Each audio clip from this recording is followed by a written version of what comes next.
sustain. And then Bjergsen can look to both side lanes to try and make plays with the ultimate.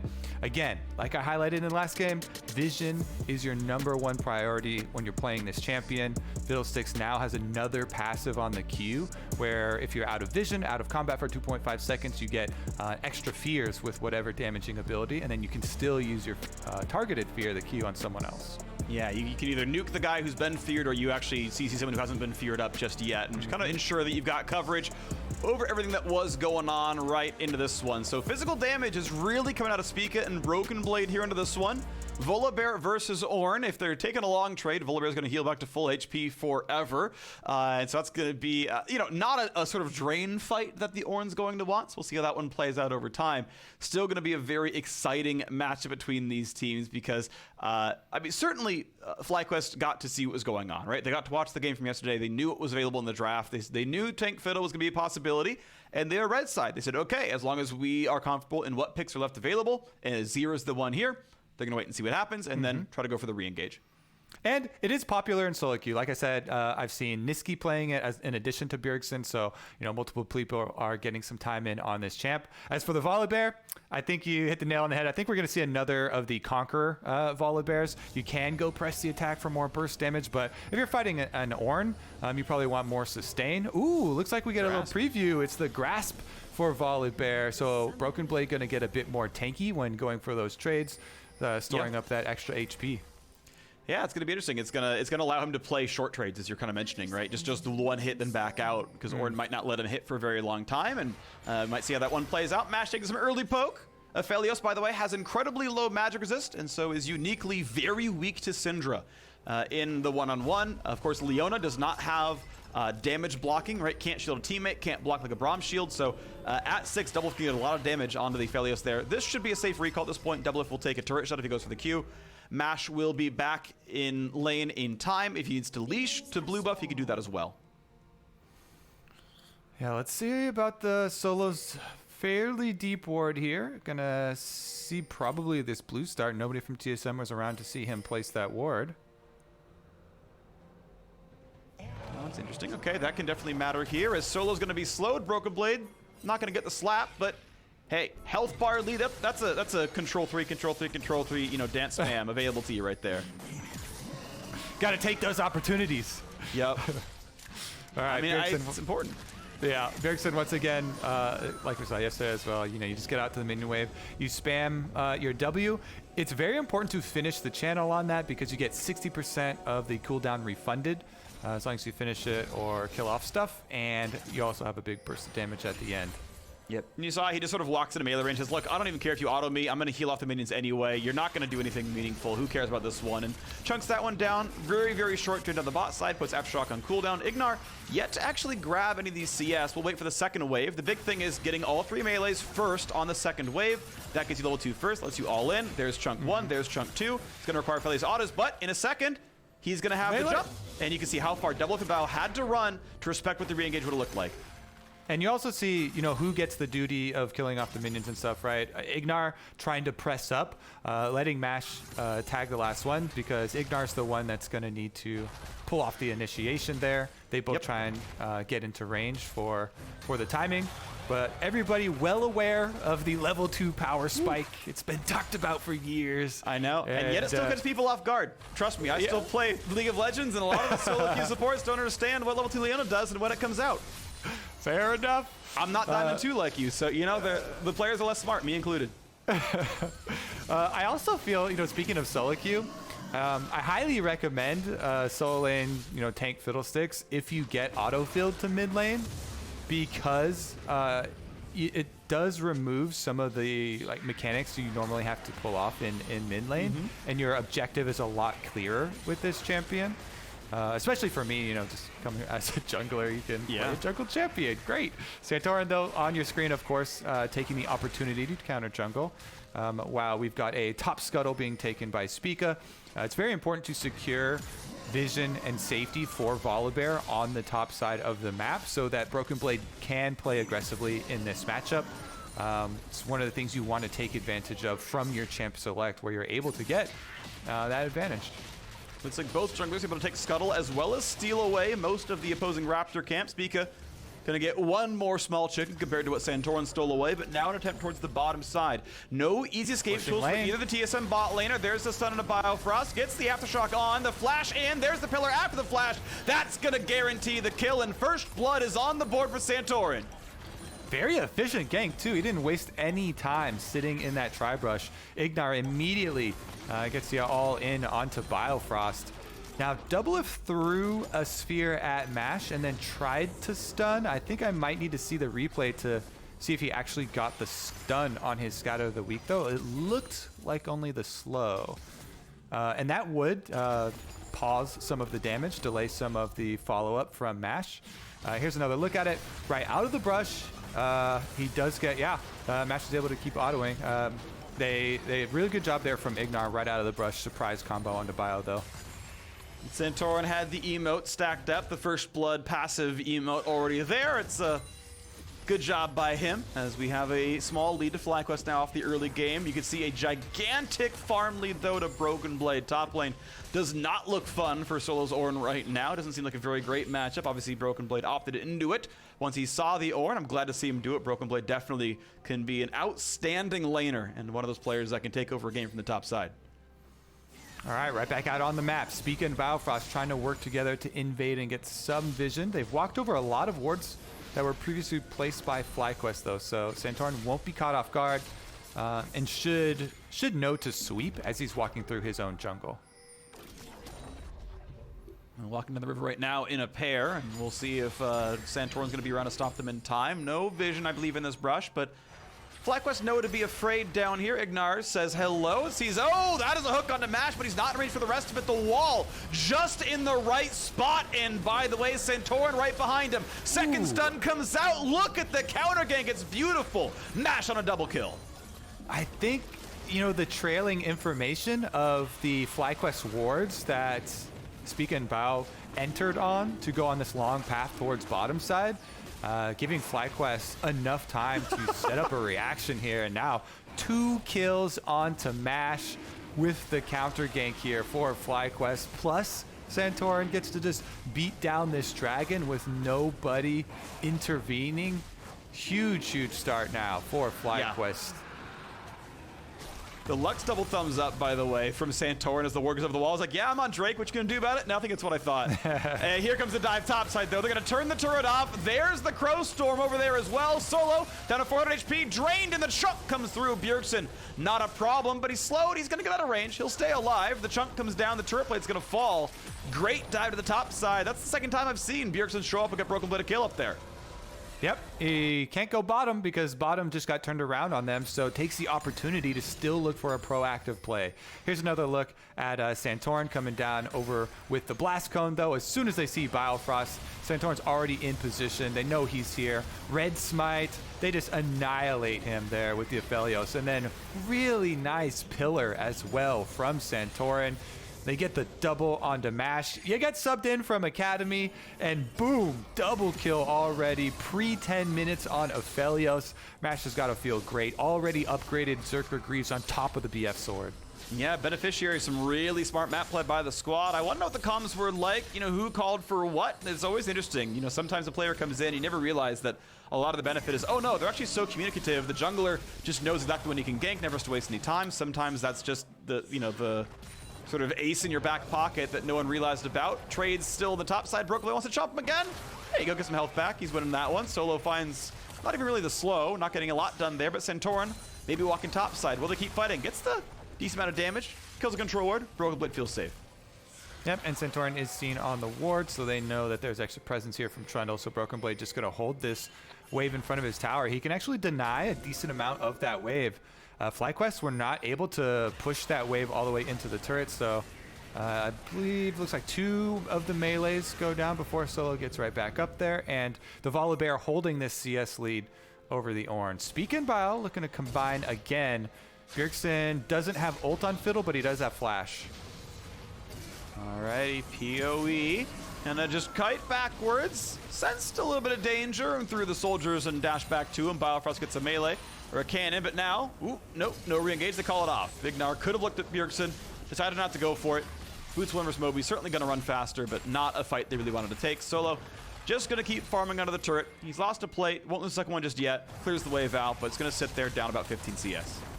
And they've got a lot of presence, even though FlyQuest got such a good play on bottom side here. Because TSM have this big Volibear, Broken Blade's got a lot of pressure against the Ornn, and Syndra is level 6, so even though Double F doesn't have the kills like Mash, Syndra at level 6 brings a lot. Wow, burns the real flash over the wall, wants to find someone to kill. Santorin's right in melee range of Biofrost. They put down the turret, and here comes Crows from over the top. Oh, he just barely gets away from getting kicked, but he comes right back in. There's a pushback. Power People very low, has a flash back over the wall. Ignar brings a stopwatch. Bjergsen stays alive, but when a kill comes through, Mash is on a killing spree, there to throw in the auto attacks and gets his third kill of the game. Big difference in the health bars afterwards, but nobody goes for the Rift Herald on the cleanup. 1-for-1 trade in the end, and we're going to have a revisit on that objective. FlyQuest do get to push a mid lane first there for Mash 2, and guess what? Their kill got picked up by the Aphelios as well, so Aphelios is going to be a monster for them. Here's another look at Ignar. He is in, he flashes over, he smacks that ward. Yep. They're like, okay, well, time for TSM to engage then. They do get the kill on the Santorin when the kick does finish there. Spica takes it in and he flashes back over the wall, but Mash Me on the Aphelios just gets to mow them down. Biofrost will pay the price and get some more gold into the pockets. Looks like he's rushing for that Infinity Edge. Yeah, pretty standard build here. Usually Infinity Edge into Hurricane second. You get just really absurd damage once that comes down, and he's well on his way to solid power spiking here. Double going towards the pretty standard first Syndra item of a Luden's Echo. Won't be too terribly long till he's done. He's farming pretty well, actually. Highest CS in the game. Now tied with both mid laners. Okay, now tied 4-way as Mash clears out most of the wave, and then Bjergsen takes first place. But for a time, I was right. Double F had the most farm in the game. That's all that matters. I remember a time when Feek was right. Bjergsen! Oh, that is a lot of crowd control. Aftershock or not, good luck getting away from this one. Well, now it's Spica here. Misses the Q, hits a minion for that one. A silence and a slow comes down, but still Spica's at 400 HP. Got the rest of the squad, though, and they will stay alive. So good survival there for the TSM duo. Remember, it is a tank Fiddlesticks. Yes. He has double rings into the makings of the Spirit Visage, so lots of health there. And then once the CC is used to get the pick onto you, you know as Fiddle that you don't have to panic because you can just channel your W, channel your drain, and regenerate a lot. So with just Spica there, they dissuade FlyQuest. Here is that attempt number 2 on the Rift Herald we were talking about, though. Yep, still 2 minutes to go until the plates drop, so no problem. Spica can grab this one, no problem. Summon it and walk about a quarter of the way off the map before losing plate gold. And as the minions fall, FlyQuest now look towards the bottom side. Syndra is last hitting under the turret, so that means Santorin can start the Cloud Drake. Pulls it outside of the pit and Mash through to auto attack on a bunch of bonus attack damage. Pops the red Q, and this is going to fall down without any contest. Yep, and Mash is going to be the focal point here. It's a 2-carry team, and the Azir has no flash, so Power of Evil has to play a bit more safe every time they get a sense of any sort of these mid roams. He really has to be, able to give up some of the minions, play a little bit further back. I actually love that skin. I haven't heard the siren before on the police Volibear. Oh. I play a lot of like 5 pre-made normals with friends, and I'm never the top laner. I have heard so many people complain about, does this noise ever stop? The answer is no. It's on like all the time. Not everyone likes it, although as a spectator, I'm a fan. Fair enough. As long as the camera's not always there, then it won't get too much. He is still pushing, by the way. Still has that around 20 CS lead for himself. A little bit more effort being put up to the top side for FlyQuest, though, as you get Ignar roaming, and they've spent 2 control wards worth of vision resources up on the top side as well to kind of help him out. Bjergsen feeling comfortable to knock down the minions. Doesn't get the cannon, but here's the Herald Summon in plenty of time. Mid lane turret's going to be under a lot of pressure. Ignar is here to defend, but this is still going to be gold donated over. If Bjergsen's close by, he'll get half. Biofrost can do the same. And it's all going to go to the jungler. All goes over to Spica. Bjergsen could not quite step up that far, so 320 gold goes to the Lee Sin.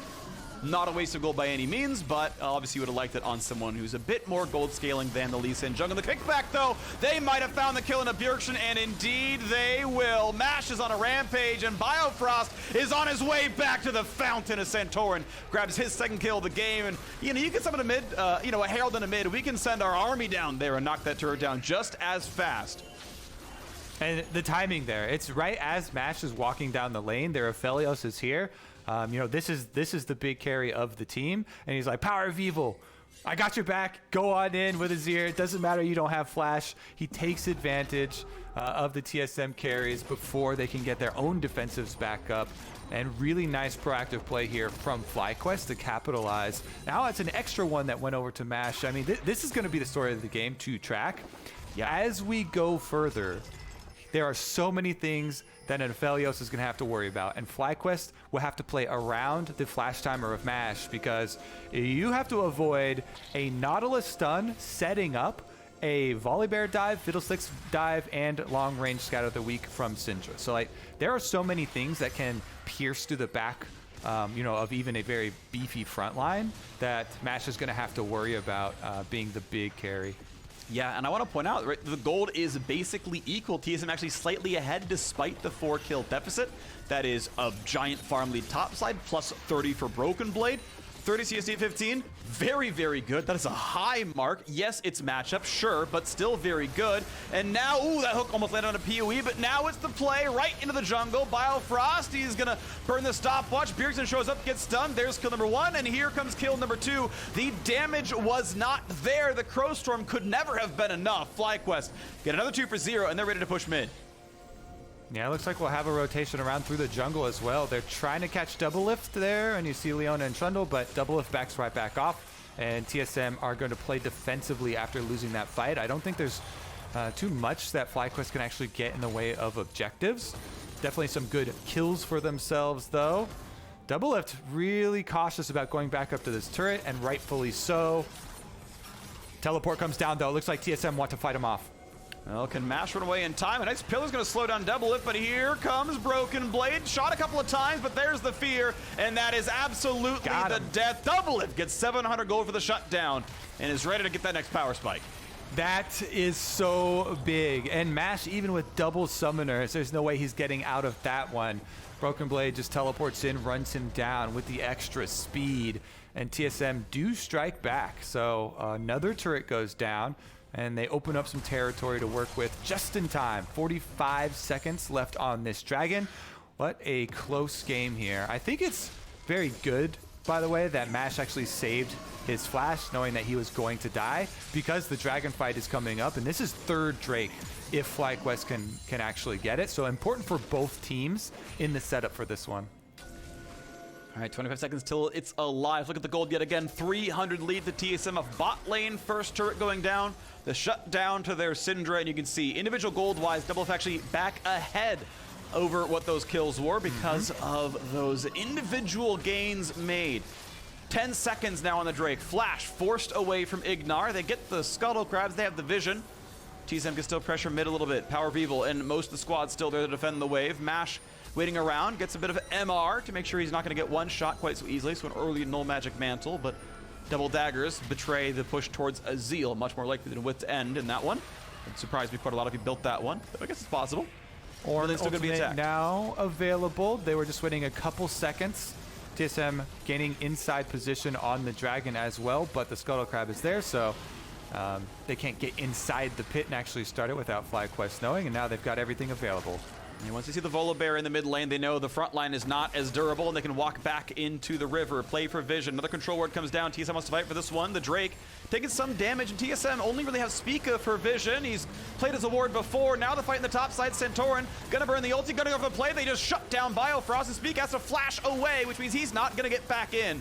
They killed the ward to deny the ward hop, and that's gonna be the Drake picked up, no problem. FlyQuest, 3 Drakes already, 18 minutes in. Mountain Soul is gonna be so incredibly impactful, but the Drake resets. They gotta have to wait a little bit longer. Still not in vision though. Not a problem. Smite comes through, grabs it all the same. Tied gold, but 3-0 in Drakes. Dragon Hunter Santorin there knows where the dragon's running back to. Yeah, they do pick it up. That's the third one, setting up the Ocean Soul. Definitely important, but there's a little bit of a mistake on the coordination there from TSM as Sproutfox just kind of walked in, and they have to be very careful because this experience lead for Power of Evil is definitely a big factor in that fight. Bjergsen was level 10, Doublelift was also level 10, so they didn't have their rank 2 ultimates, which was pretty big. Now he has ticked to level 11. That was after the fight took place, and they'll feel a lot more confidence because you gain so much extra power with those level 2 ultimates for both champions.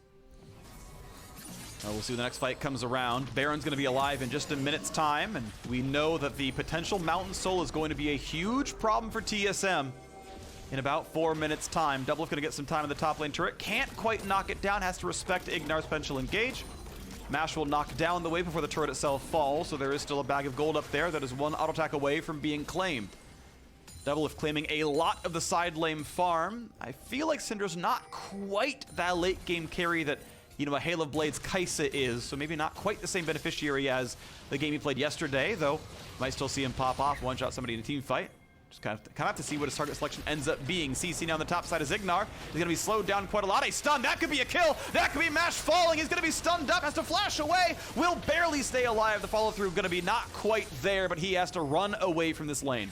Yep, and that's double summoners off the Aphelios before the objective spawns. Rift Herald now on the map here for TSM, and it should be theirs for the taking because of the chunk Doublelift got on Mash. That was a nice scout of the week. He was able to hit and get both of those down. Broken Blade pretty deep here. Decent CC from Solo, but the slow from Broken Blade's going to prevent them from doing much more. Gets a chomp and just walks right back in. Just says, no, I'm not going to go for the Q stun.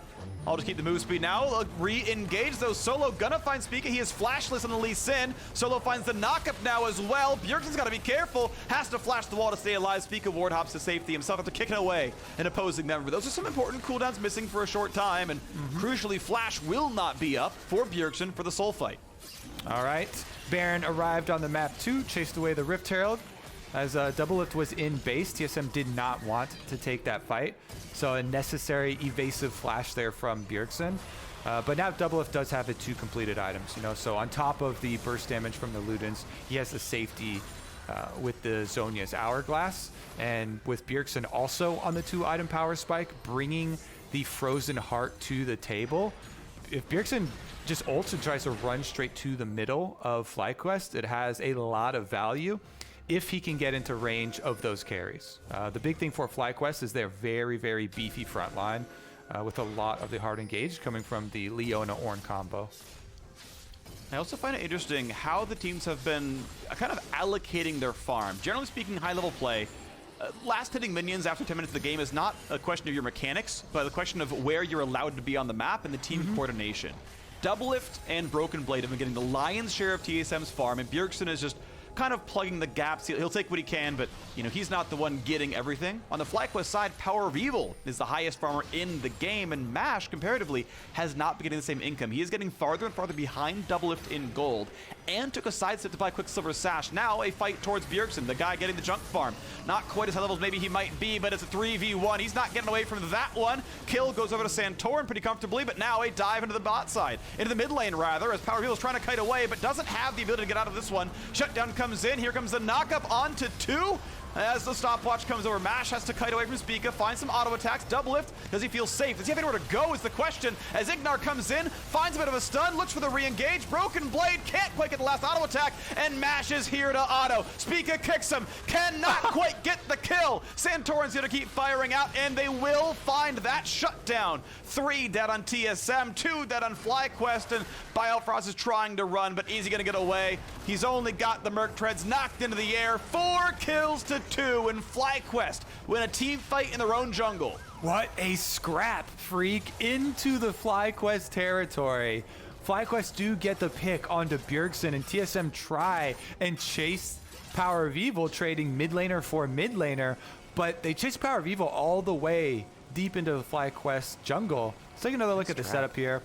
Just a nice move there with Fog of War and teleport being channeled, so they completely pick off Bjergsen. He's all left alone. No way he can get out. But on the right side of your screen, you see the TSM Juggernaut just jumping through the towers here. They go all the way into FlyQuest jungle, and then they're like, okay, how do we get out of this one? Doublelift does have Zhonya's for the Ornn ultimate, so he doesn't get stunned up there. Ignar flashes over to try and follow up stun on Doublelift, but he flashes away, and then Ignar is able to get the chain here. This is the close part. Mashme goes straight in on the Aphelios to finish the kill and almost got taken down by Spica back into a live fight. Already, it's going to be Power of Evil gone, which is super important for TSM. Bjergsen, though, terribly low. It will be a trade of mid laners, but crucially, Doublelift, the man with the farm, is still alive. Broken Blade, terribly low, but has TP to rejoin after a recall. TSM can really not bleed this Drake out, and honestly, the FlyQuest health bars are lower. Speak of the only man injured, Broken Blade can TP back in. Does FlyQuest have a chance to fight this one? They've got a Honey Fruit right there for Ignar. He can take it, finally does so, but the Drake's only at 4,800 health. Broken Blade winning the wings. Mash can auto him once, but the damage output not going to be that great. Here comes the re-engage, nice knock-up, a dive to the back line. They're going to chase down Mash if they can do so, but it's a kill onto Spica. The knock-up back on the Volibear. Broken Blade can't get this one out, and Doublelift unable to answer these kills. Santorin is on the chase. Remember when we were teammates, buddy? It's time for me to knock you down. Next pillar comes up soon. You have to believe. There it is. The Zhonya's will not save his life. The Syndra will fall, and Mountain Soul will go over to FlyQuest. FlyQuest, what a huge fight for them. TSM can't get past the beefy front line to Mash. Santorin, Ignar, and Solo peeling for him at all costs. You get plenty of usage and value out of that Quicksilver as well. Mash is able to kite backwards, and FlyQuest take the victory. What a big moment for them. Mountain Soul going to be even more difficult now for TSM to get through that front line.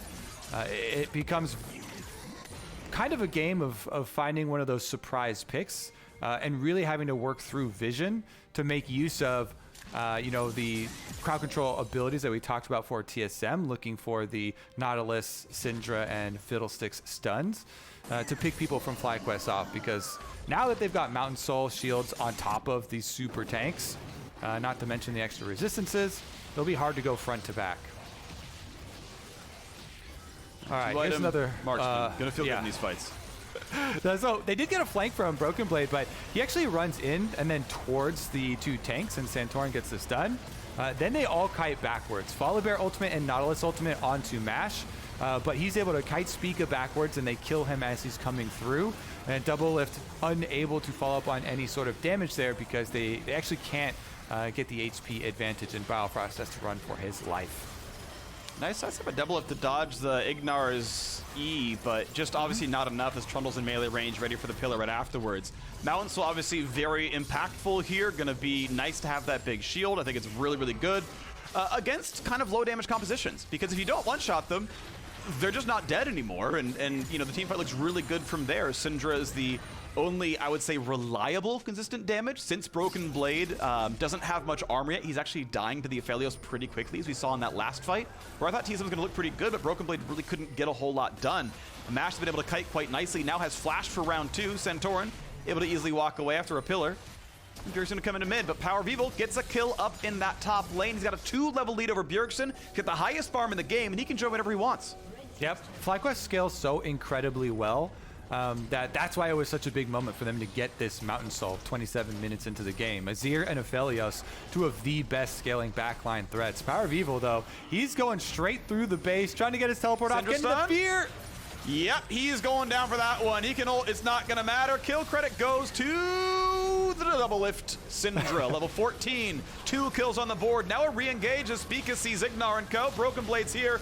I'm not sure if FlyQuest win this one. It's going to be an eventual 4v5. Ornhorn comes out. He should really probably disengage this one. Knock up onto 2. It's time to run away. Ignar has to burn Flash to live. Definitely a mistake from FlyQuest, as Power of Evil overextending bottom side. You know, a death and a teleport open up a comeback possibility here for TSM. When FlyQuest have such a good 5-on-5 with the beefy front line and 2 hyper carries for the end game, they've actually given TSM a pretty big window here on Baron. Let's see if they can force. They're going to attempt. Power V-Volt dead for 5 more seconds. Cannot TP in. TSM has about 20 seconds to play with right now to get the Baron done or find the team fight. There's a quick turret over the wall. Going to get a couple of shots in, but now it's able to kill the Baron, so it's even lowering the timer that TSM need. Here comes the engage. Crows from over the wall. Going to find a couple of fears. Big dunk in the back line. Santorin's already gone. A kickback's going to find a knock-up and a mash now as well, who has to kite backwards. But he's got autos on a Bjergsen. Nice fear comes in. QS has to get out. Forces the flash away. 2 more autos might kill him. He's so tanky, though. Leona comes in. That's going to find Bio from his Doublelift. Going to find the ulti. Mash, though, has the MR to live, and Doublelift gets knocked down by Solo's re-engage. And now TSM are still forced to run. Next CC almost comes in, but Biofrost sidesteps it. Turret falls, flashes away. They will keep the rest of TSM alive. It's a 4v4, all things considered. Jungler dead for FlyQuest could make Baron hard, but they're looking for it now. And the FlyQuest fans can finally exhale. The opening that Power Vivo gave them, dying inside the base, has now closed. He's back out there. The Azir arrived and they chased them off the Baron. Extra kills going over to FlyQuest, plus the Baron reward, means that they can actually return to finish that job on the inhibitor turrets. And they should do so when they group up behind their tanks in strength of numbers for them, because it becomes very difficult for TSM to find victory if they've got their level 16 almost triple item Azir and 8 kill Aphelios safely behind their tanks. Yeah, it's looking pretty good. Mash went early QSS this game. He's kiting the team fights incredibly well. He's only died a single time, and that was one where he's like, all right, yeah, you got me, you burn TP, I won't burn summoners. Every team fight, he has known his limits. He dove into the back line and fought Doublelift when they were fighting the top jungle. Otherwise, he's kited the Volibear, he's kited the Cinder, he survived the ultis. Well done to him so far. Here comes the re-engage. Double root gonna land. Ornn over the top. These should be pretty easy to kill. A nice kickback buys some time, but Ornn is there for the knock-up, and there's 2 more kills picked up. This is not looking good for TSM. Broken Blade left alone, cannot flash out, but he can E over the wall, or I should say ult over the wall. Power Vivo, though, can E over the wall and eats him for a couple of, a 3rd kill of the fight. Now Ignar wants back in, looking for Doublelift. Can he find this opening? He's feared. He's taking some damage, but he's very tanky on Leona. Pops the stun. That should be an easy kill on a Bjergsen. Burns his Zhonya's Hourglass, but does not have flash get away. So the auto's going to come through. He's going to ult to get farther back, but it's not going to matter. Doublelift's going to fall. Game over from a couple of those right there. FlyQuest know they have TSM right where they want them. Aced with a Elder Dragon coming up and a base right in front of their eyes. Yep, they can actually split objectives right now because all that's necessary to kill an Elder Dragon is 1 Aphelios. Everybody else with Baron buff pushing up waves. You see FlyQuest actually getting 3 objectives at once as they push mid, bottom, and going for Dragon. Spica on a mission here. He's got to put a stop to this, but he's been scouted out. Yeah, can I roll for killing the dragon? You can certainly try. Can't get this one. This is going to be Elder Dragon going down. No problem at all. He's on the other side of the map now. He's like, I'm going to keep running in case they're chasing. There's the sign that the whole squad took that one down. Elder Dragon and a 10,000 gold lead to the remainders of a Baron buff. FlyQuest are winning this game. Yeah, I mean, successful outscale here. FlyQuest, they know they can play it slow.